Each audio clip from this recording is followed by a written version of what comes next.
Well, this past weekend we had a very special guest, and Dr. Robert Williams. His wife Theresa was here with us. It was a wonderful time of fellowship. And I just want to talk about something he said very briefly today. Sometimes we overlook the fact that perhaps we've read a story many times in the Bible and we've just missed something. I love it when somebody shares they're reading and they're preaching of a particular story that I've studied or read many times and just brings out a nuance that I just had never thought of. It's as if God is just opening up a new door of understanding. And he was studying in 2 Kings chapter 5 about Naaman, the Syrian general who was struck with leprosy. He was an accomplished man. He was well received, had the audience of the king, so many things, but he was a leper. And he couldn't do anything about that. Just like all of us have our own weaknesses, faults, failures, frailties, sin.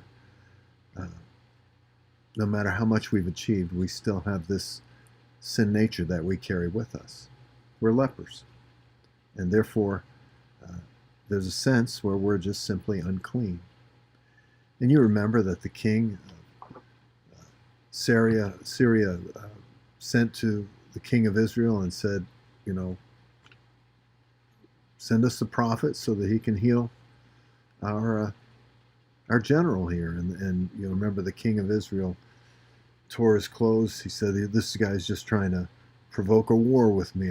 Who am I to be able to provide healing? And that's when Elisha got involved and sent to the king of Israel and said, look, tell him to come see me.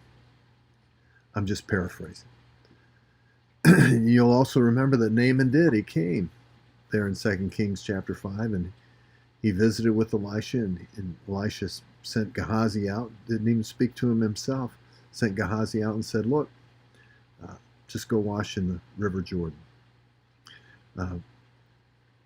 And you also notice in that story that he was very angry, talking about the rivers that he could have, in Syria, where he could have easily washed, much cleaner rivers.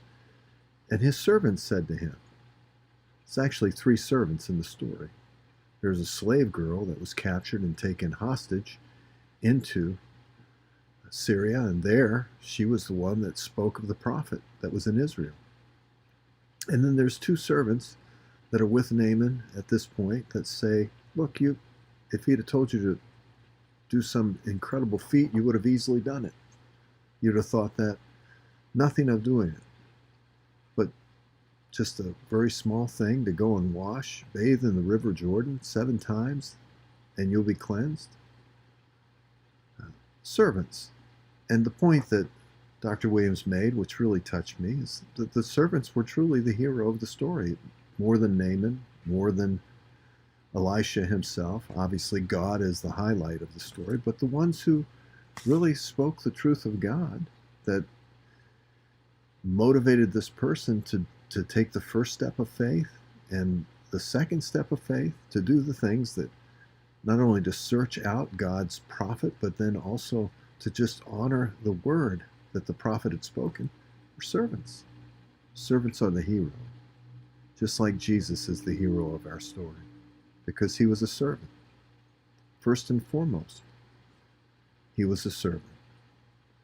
And we all know the verses, but in John 13, he washed the feet of the disciples, and then in verse 17 said, look, you'll be blessed if you just do this, that no one's greater than another. The servants are the heroes. I hope today that you and I will find some way to just be a servant to a loved one, to someone in your family, to someone in your neighborhood, to someone in your workplace.